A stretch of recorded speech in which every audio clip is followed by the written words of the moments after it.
السلام عليكم ورحمة الله وبركاته.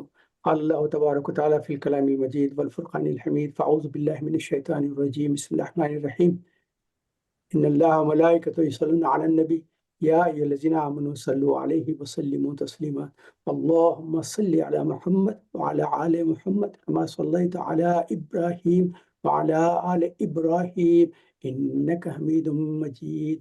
اللهم بارك على محمد وعلى آل محمد كما باركت على إبراهيم وعلى آل إبراهيم إنك حميد مجيد.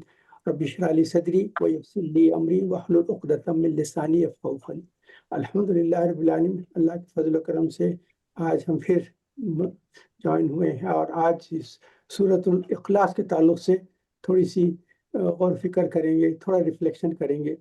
یہ سورہ تو سب کو الحمدللہ آپ سب کثرت سے اس کو تلاوت کرتے ہوں گے۔ یہ سورہ ہے 112، 112 نمبر ہے اس کا، اور اس کی 4 آیتیں ہیں صرف۔ اس میں اس سورت کی ابتدائی آیت، پہلی آیت احد ہے، اور اس کی آخری آیت احد۔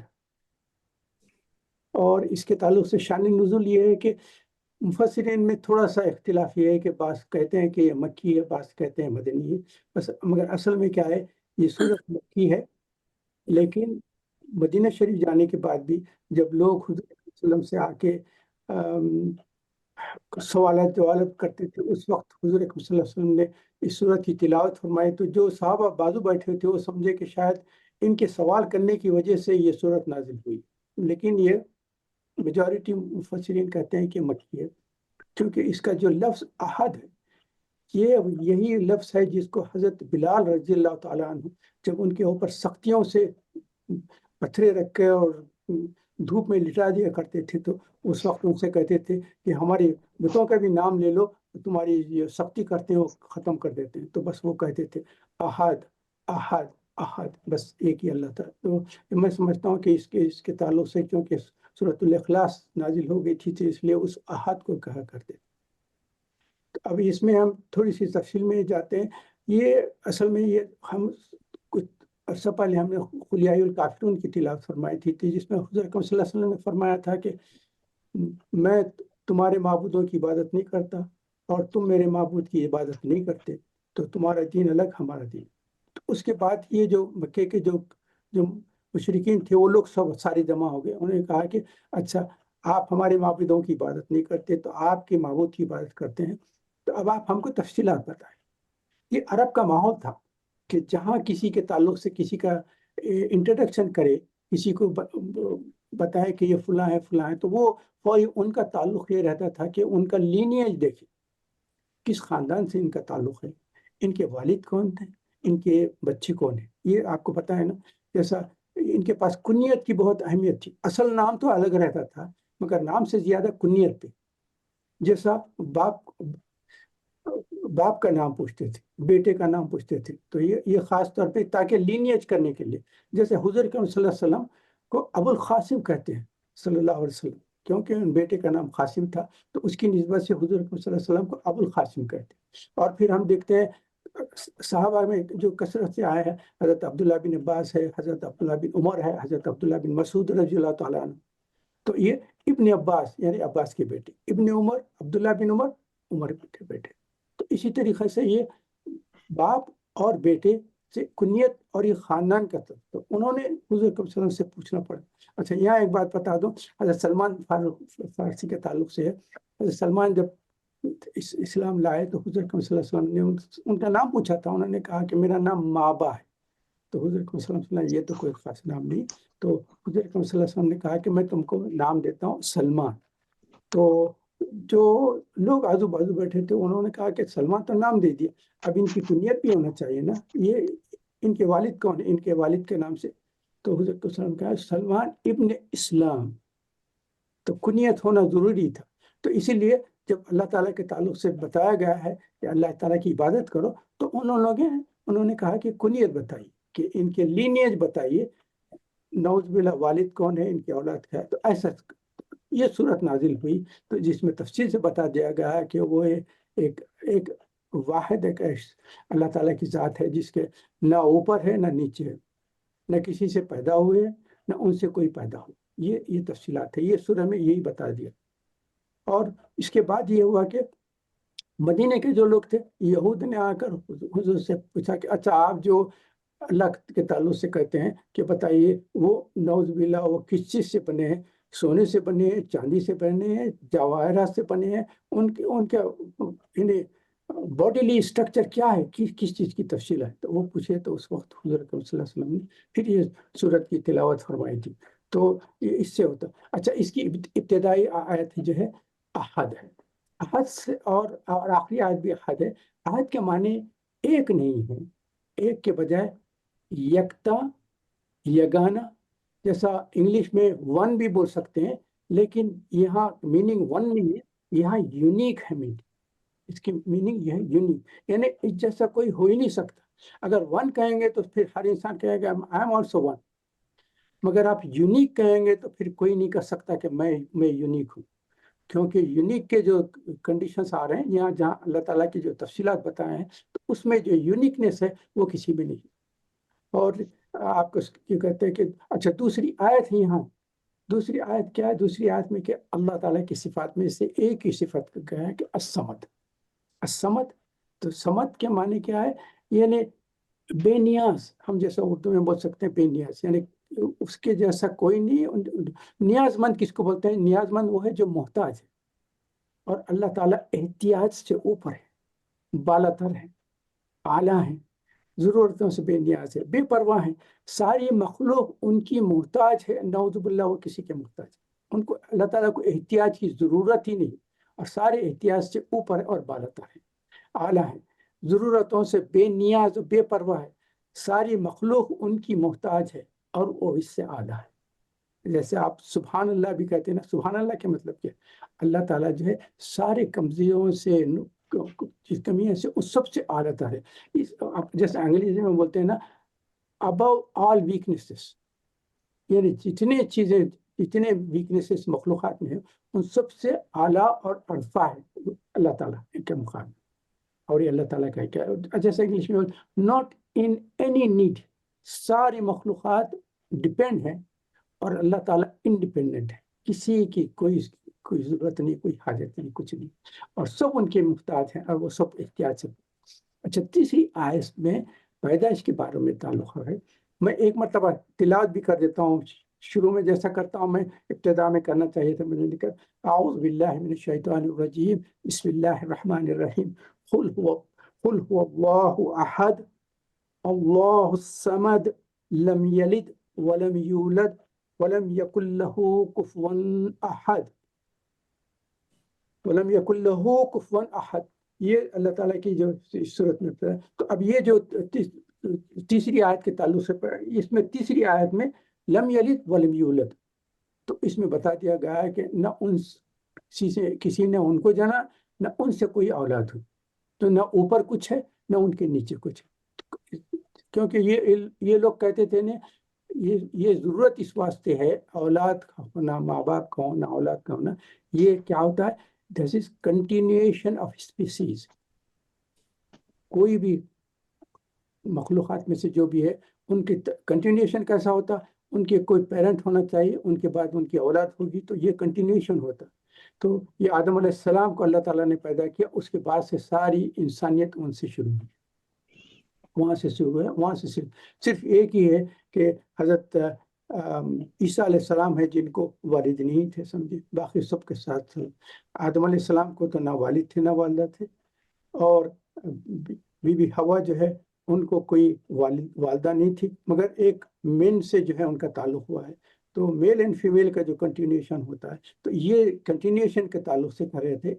تو کنٹینیوشن آف اسپیسیز. تو اللہ تعالیٰ اس سے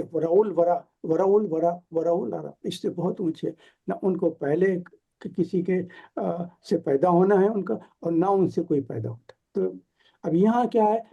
مشرکین کا دیکھے، اور اہل کتاب کا بھی اس میں ذکر کر دیتا ہوں. مشرکین جو تھے ان کے پاس کیا تھا؟ یہاں وہ بتوں کی پوجا کرتے تھے اور یہ کرتے تھے. اور فرشتوں کو، مشرکین جو فرشتوں کو نعوذ باللہ اللہ کی اولاد بتاتے تھے، ان کے بیٹیاں کہتے تھے. اور کہتے تھے کہ ان سے بات کرو کیونکہ بیٹیوں کی سفارش یہ قبول کرتے ہیں. وہ اپنے تعلق سے سوچتے تھے کہ ہم بھی اپنی بیٹیوں کی کوئی بات کو رد نہیں کرتے نا. تو وہ کہتے تھے کہ ہم فرشتے جو ہے اللہ کی بیٹیاں ہیں، ان کی پوجا کرتے ہیں، تو یہ ہمارے تعلق سے اللہ تعالیٰ کے پاس ہے. اچھا، اہل کتاب میں کیا ہے، عزیر علیہ السلام کو نعوذ باللہ اللہ کا بیٹا بولے. یہودیوں نے کچھ ایک انہوں نے کہا، کچھ فرقہ نے کہا کہ عزیر علیہ السلام نعوذ باللہ وہ اللہ کے بیٹے ہیں. اور پھر کرسچینٹی میں تو معلوم ہے مسیح علیہ السلام کو، عیسیٰ علیہ السلام کو جو ہے وہ اللہ کے بیٹے کہتے ہیں. یہ ان ساری چیزوں کی یہ تردید ہو گئی ہے توریت میں بھی. اور توریت میں یہ تبدیلی کیا کی گئی ہے، آپ توریت میں جو تبدیلی ہوئی ہے اس میں اس میں کیا ہے، نعوذ باللہ اللہ تعالیٰ کے تعلق سے. آواز آ رہی ہے تو میں تھوڑا سا سوری، آواز آ رہی تھی تو میں نے ڈسٹرب. تو آپ توریت میں جو تبدیلیاں کریں ہیں، دیکھیے آپ مجھے یہ بولتے ہوئے بھی شرم آتی ہے کہ مگر یہ توریت میں ہے، تو اس لیے میں آپ کے سامنے رکھ رہا ہوں کہ اللہ تعالیٰ کے تعلق سے بتا رہے ہیں کہ یعقوب علیہ السلام، اور نعوذ باللہ یعقوب علیہ السلام کی اللہ تعالیٰ سے کشتی ہوئی، ریسلنگ جو بولتے ہیں نا، کشتی لڑنا. تو ایسی کشتی ہوئی ہے جس میں استغفر اللہ استغفر اللہ استغفر اللہ بولنے میں بھی شرم آتی ہے کہ اللہ تعالیٰ یعقوب علیہ السلام کو گرا نہیں سکے. اب آپ دیکھیں یہ توریت میں ہے. تو اس سے کیا ہوتا ہے، ان کے جو اسکالرس ہیں اور ان کے جو فالوورس ہیں وہ سمجھتے ہیں کہ یعقوب علیہ السلام کا اتنا بڑا پوزیشن ہے تو انہی کی تو اولاد ہے. تو یعقوب علیہ السلام کا تو لقب تھا نا اسرائیل، تو یہ سارے جو آتے ہیں وہ بنی اسرائیل کہا کرتے ہیں. تو وہ کہتے ہیں کہ ہمارے والد کی ایسی حالت ہے کہ نعوذ باللہ نعوذ باللہ نعوذ باللہ اللہ تعالیٰ کشتی میں ان کو ہرا نہیں سکے. تو اس تعلق سے اپنے آپ کو جو ہے یہ سپیریئر جو کہتے ہیں نا، یہ سپیریئر اپنے آپ کو سمجھتے ہیں. تو اس کی وجہ یہ ہے کہ ان کی توریت میں اتنی رد و بدل ہو گئی ہے، اصل جو تعلیم دی گئی تھی اس کو تبدیل کر دیا گیا، جس کی وجہ سے یہ سارے ایک دھوکے میں، غفلت میں بھٹک رہے ہیں، پریشان ہیں، اور ان کے اسکالرز بھی جو ہے ان کو الو بنا رہے ہیں. اللہ تعالیٰ اپنا رحم و کرم فرمائے. اچھا، اب اس کی آخری آیت جو ہے نا، یہ آخری آیت جو ہے آخری آیت پہلی آیت کی مزید تشریح. قل هو اللہ احد اللہ الصمد لم یلد ولم یولد ولم یکن لہ کفوا احد. یہ پہلی جو آیت تھی اس کی مزید تشریح کر دی گئی. اس جیسا تمہارے تصور میں بھی آ نہیں سکتا. اللہ کی جو ذات ہے نا، کوئی ہو ہی نہیں سکتا، کوئی نہ اس کی کوئی مثل ہے نہ مثال ہے. اور وہ ورع البرا اور ورع الورا ہے. اور تمہارے جتنے بھی تخیلات ہو سکتے ہیں ان سب تخیلات سے اوپر ہے ان کا پوزیشن. اچھا، اس سورت کے تھوڑے اہمیت اور فضیلت بھی بیان کر دینا چاہتا ہوں. اس کی یہ صحیح بخاری اور صحیح مسلم کے حدیث آپ کے سامنے رکھتا ہوں. حضرت ابو درداء رضی اللہ تعالیٰ عنہ فرماتے ہیں کہ حضور اکرم صلی اللہ علیہ وسلم صحابہ کے پاس ایک مرتبہ وہ بیٹھے تھے. ان کے ساتھ کہا گیا کہ سونے سے پہلے ہر رات 1/3 آف قرآن، ثلث قرآن پڑھا کرو. تو صحابہ جو ہے پریشان تھے. انہوں نے کہا کہ ہر شام 1/3 آف قرآن پڑھنا. تو وہ تو بیچارے مزدور طبقہ تھے، دن بھر کام کر کے آتے تھے، تھکے ہوئے رہتے تھے، کوئی چھوٹا موٹا اگر بتاتے تو کر پڑھ لے سکتے تھے. انہوں نے کہا کہ 1/3 آف دا قرآن.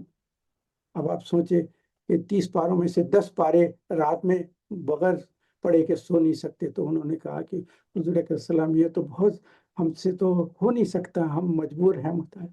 تو حضور علیہ السلام نے کہا کہ کیا تم سورۃ الاخلاص پڑھ سکتے ہو رات میں سونے سے پہلے؟ تو وہ تو بہت خوش ہو گئے. تو حضور علیہ السلام نے کہا کہ سورۃ الاخلاص ایک مرتبہ پڑھیں تو وہ ایکول ہے 1/3 آف قرآن، ثلث قرآن کہتے ہیں. اور اس کی ایک تھوڑی سی تشریح میں یہ بھی کر دیتا ہوں کہ سارے قرآن کے جو ٹاپکس ڈسکس کیے ہیں وہ 3 چیزوں پہ ہے. توحید ہے، رسالت ہے، اور معاد. معاد سے مطلب آخرت ہے. تو یہ 3 ہی ٹاپک پہ سارا قرآن میں ڈسکشن آیا ہے.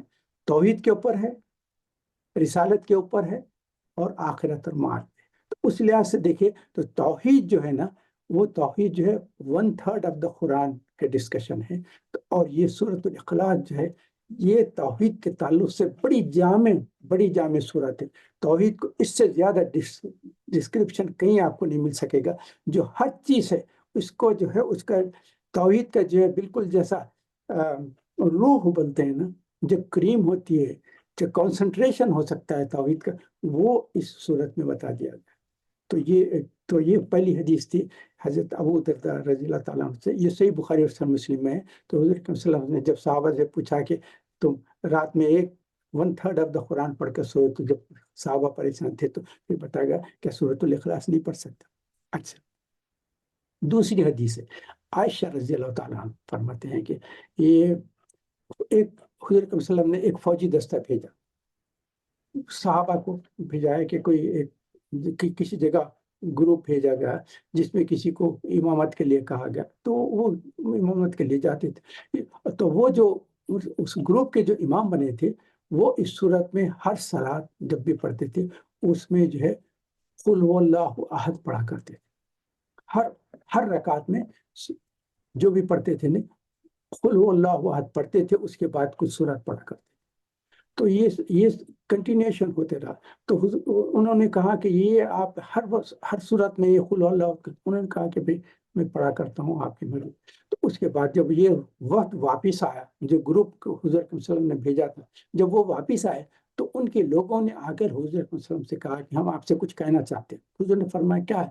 انہوں نے کہا کہ آپ جس شخص کو ہمارا امام بنا کے بھیجے تھے، وہ صاحب یہ تھے جس نے ہم کو نمازیں پڑھائے ہیں، جہری نمازیں جو بولتے ہیں نا، فجر ہے اور مغرب ہے، عشاء کی جو نمازیں پڑھاتے تھے، تو ہر نماز میں پہلی رکعت میں جو ہے قل هو اللہ احد پڑھتے تھے اور اس کے ساتھ اور کچھ پڑھتے تھے۔ تو ہم نے ان سے کہا کہ یہ دوسرا کچھ، انہوں نے کہا کہ نہیں بھائی میں یہ ہر رکعت میں ابتدا میں اس قل هو اللہ احد پڑھتا۔ تو حضور صلی اللہ علیہ وسلم نے کہا کہ بلاؤ ان کو، میں پوچھنا چاہتا ہوں۔ حضور صلی اللہ علیہ وسلم نے بلایا تو وہ صحابی کو آئے، انہوں نے کہا کہ جی حضور فرمائیے کیا؟ انہوں نے کہا کہ تمہارے ساتھ کے جو گروپ کے لوگ تھے وہ کہہ رہے تھے کہ تم ہر رکعت میں جو ہے پہلے قل هو اللہ احد پڑھتے ہیں، تو یہ کیا وجہ ہے؟ تو انہوں نے کہا مسکرا کے کہ حضور اکرم صلی اللہ علیہ وسلم یہ سراسر رحمان کے صفات بیان کرتے ہیں، میں اس کو پسند کرتا ہوں اور اس سے محبت رکھتا ہوں۔ تو حضور اکرم صلی اللہ علیہ وسلم نے مسکرائے، اس کے بعد ان کو کہا کہ اطلاع دے دو کہ اللہ تم سے محبت رکھتا ہے، تم چونکہ اس صورت سے محبت رکھتے ہیں تو اللہ تعالیٰ تم سے محبت رکھتا ہے۔ یہ حدیث صحیح بخاری اور صحیح مسلم میں ہے، اور عائشہ رضی اللہ تعالیٰ عنہ کی بات۔ ایک تیسری حدیث میں پڑھ دیتا ہوں، یہ انس رضی اللہ تعالیٰ عنہ سے ہے، یہ مسجد قباء کے تعلق سے۔ مسجد قباء میں کسی کو امامت کے لیے چنا گیا، تو وہ جو صاحب تھے، امام تھے، وہ کیا کرتے تھے، وہ بھی کیا تھا، کوئی بھی صورت، کسی بھی رکعت میں کوئی بھی صورت پڑھنے کے بعد اس کے بعد قل هو اللہ احد بھی پڑھا کرتے تھے، ساتھ پڑھا کرتے تھے۔ کوئی بھی آیت پڑھو، کوئی بھی صورت پڑھو، اس کے بعد قل هو اللہ احد، سورۃ الاخلاص پڑھا کرتے تھے۔ تو لوگوں نے کچھ زمانے کے بعد ان سے کہنا شروع کر دیا کہ دیکھیے یہ آپ جو تلاوت کرتے ہیں ٹھیک ہے، قرآن کی کوئی بھی صورتیں پڑھے، کوئی اس میں کوئی پرابلم نہیں ہے، مگر اس کے بعد یہ آپ کوئی بھی صورت پڑھو اس کے بعد قل هو اللہ احد پابندی سے یہ پڑھتے ہیں، یہ کیوں کرتے ہیں؟ تو انہوں نے کہا کہ بھائی میرا ماحول، تو انہوں نے کہا کہ دیکھیے ہم آپ کو کہتے ہیں کہ کوئی صورت پڑھنا ہے تو کوئی بات نہیں، اگر قل اللہ پڑھتے ہیں تو وہ آپ آخری آیت میں پڑھ لیں، کوئی بات نہیں، تو وہ اس پہ ختم ہو جائے گی، مگر آپ یہ کہ کوئی بھی صورت پڑھ کے اس کے ساتھ اس کو لازمی طور پہ ملاتے ہیں، تو یہ اس چیز کے تعلق۔ انہوں نے کہا کہ بھائی اگر آپ مجھ سے راضی ہیں امامت کرتا ہوں، اگر آپ کہتے ہیں کہ نہیں تو پھر میں آپ جس کو چاہے امام مقرر کر لیں، کوئی بات نہیں۔ مگر ان کی قرات بھی اچھی تھی، پڑھانے کا انداز بھی اچھا تھا، اور امامت بھی بہت اچھی کرتے تھے۔ انہوں نے کہا کہ نہیں، ہم کسی کو نہیں کرنا چاہتے، آپ ہی جو ہے ان کے ساتھ رہیے۔ انہوں نے کہا کہ نہیں آپ، تو پھر اس کے بعد انہوں نے کہا کہ آپ لوگ اجازت دیتے ہیں تو پھر میں کنٹینیو کرتا ہوں، نہیں تو آپ کسی دوسرے کو امام سے۔ پھر انہوں نے کہا کہ نہیں آپ ہی امامت کریں۔ مگر کچھ صحابہ حضور اکرم صلی اللہ علیہ وسلم کے پاس آئے، مسجد قباء والے آ کے کہا کہ حضور اکرم صلی اللہ علیہ وسلم یہ ہمارے ساتھ جو مسجد قباء کے امام ہیں وہ بھی اتفاق سے وہاں ان کے ساتھ آئے تھے حضور اکرم صلی اللہ علیہ وسلم ملنے، تو انہوں نے حضور اکرم صلی اللہ علیہ وسلم ان کی شکایت فرما دی۔ انہوں نے کہا کہ دیکھیے ان کی حالت ایسے ہیں کہ یہ کوئی بھی پڑھتے ہیں اس کے ساتھ قل اللہ احد، سورۃ الاخلاص برابر ہی، اس کی کوئی بھی آیتیں پڑھے، کوئی بھی صورت پڑھے، اس کے بعد یہ پابندی سے پڑھتے ہیں۔ تو ہم نے اسے کہا کہ دیکھو آپ جب قرات کر رہے ہیں تو اس میں یہ ملاتے کیوں ہیں؟ اللہ تعالیٰ پڑھنا ہے تو اللہ تعالیٰ سورۃ الاخلاص پڑھ لو، مگر یہ ہماری بات نہیں مانی، اور جب ہم نے ان کو پریشرائز کرنا شروع کیا تو انہوں نے کہا کہ دیکھیے اگر آپ کہتے ہیں تو میں امامت کرتا ہوں، اگر آپ کو پسند نہیں ہے تو آپ کسی دوسرے امام کو مقرر کر دیں۔ تو حضور وسلم نے ان کو بھی بلایا، جیسا اس سے پہلے جو کسی کو بلایا تھا، ان سے بھی پوچھا کہ آپ یہ چیز کیوں کرتے ہیں؟ آپ کے لوگ جو پیچھے مقتدی ہے وہ لوگ آ کر آپ کے تعلق سے کہہ رہے تھے۔ تو انہوں نے کہا حضور مجھے اس صورت سے محبت ہے، کوئی بھی صورت پڑھو میں پڑھتا ہوں، مگر اس کے ساتھ ساتھ اس صورت کو جب تک نہ پڑھوں مجھے میری محبت کمی دکھتی ہے۔ تو حضور اکرم صلی اللہ علیہ وسلم نے فرمایا کہ اس صورت کی محبت تم کو جنت میں داخل کر دی۔ سبحان اللہ، یہ صحیح بخاری کی حدیث ہے۔ تو یہ 3 احادیث آپ کے سامنے رکھا، ابو درداء کی حدیث، عائشہ رضی اللہ تعالیٰ عنہ اور انس رضی اللہ تعالیٰ عنہ کی۔ تو یہ محبت ہے، یہ محبت کے تعلق سے آپ کے سامنے مجھے ایسا ہے کہ یہ چیزیں جب سنتا ہوں، اور قرآن کے ہو حدیث کے ہو، تو اس سے مجھے کچھ اشارے ملتے ہیں جو میں آپ کے ساتھ شیئر کرتا ہوں۔ جب اس کی وجہ سے ایک تو جنت میں جانے والے ہوں گے، اور دوسری چیز سب سے بڑھ کی چیز کیا ہے؟ اللہ کی محبت۔ یعنی ہم کیا چاہتے ہیں؟ ہم جس سے بھی محبت کرنا چاہتے ہیں، سب سے ٹاپ محبت کس کی ہوگی؟ ہم جو حضور صلی اللہ علیہ وسلم سے محبت کرنا چاہتے ہیں، مگر اس سے بھی ٹاپ کیا محبت ہوگی؟ اللہ سے محبت کرنا۔ اب اس سے اعلیٰ درجہ کیا ہو سکتا ہے؟ ہم جو محبت کرتے ہیں، اللہ سے محبت کرتے ہیں، اس سے اعلیٰ درجہ کیا ہے؟ اللہ ہم سے محبت کرے۔ یہ تو بہت ٹاپ کا ہوگا۔ تو اس میں 2 چیزوں کو آپ کو سامنے رکھتا ہوں۔ ایک تو یہ حدیث بیان کر دیا جس کے تعلق سے ہم کو سورۃ الاخلاص کے تعلق سے یہ ہے کہ جو سورۃ الاخلاص سے محبت رکھتے ہیں تو اللہ تعالیٰ ان سے محبت رکھتا ہے۔ دوسری چیز آپ کو یاد ہے، ہم سورہ بقرہ جو پڑھے تھے نا، اس میں سورہ آل عمران، اس وقت آپ کے سامنے ایک ذکر کیا تھا۔ سورہ آل عمران کی جو ہے یہ آیت نمبر ہے 31۔ اعوذ باللہ من الشیطان الرجیم، قل ان کنتم تحبون اللہ فاتبعونی یحببکم اللہ۔ حضور اکرم صلی اللہ تعالیٰ نے فرما دیا کہ کہہ دو جی کہ اگر تم چاہتے ہیں کہ تم اللہ تعالیٰ سے محبت کریں تو ان سے کہہ دیجئے کہ میری اتباع کرو، میری اتباع کریں گے تو اللہ تعالیٰ تم سے محبت کرے گا۔ تو 2 چیزیں ہم کو مل گئے ہیں۔ قرآن سے کیا ہے؟ اگر حضور اکرم صلی اللہ علیہ وسلم نے جو راستے بتائے ہیں، جو ہدایت کی تعلق ہے، ان چیزوں کی اتباع کریں گے اور اللہ تعالیٰ ہم سے محبت کرے گا۔ یہ قرآن بتا دیا۔ اور حدیث کیا بتاتی ہے؟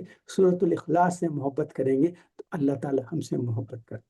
تو میں کہتا ہوں، آپ لوگوں سے ریکویسٹ کرتا ہوں کہ دونوں چیزوں پہ اتباع میں بھی دیکھیے حضور اکرم صلی اللہ علیہ وسلم نے جس طریقے سے جہاں قدم رکھے اور جو راستے استعمال کیے، جس چیزوں کی پابندی کرتے تھے، جو دین ہم کو بتایا ہے، جس پہ انہوں نے عمل کیا، اس کو ہم فالو کریں گے، حضور اکرم صلی اللہ علیہ وسلم کی اتباع کریں گے تو اللہ تعالیٰ ہم سے محبت کرتا ہے۔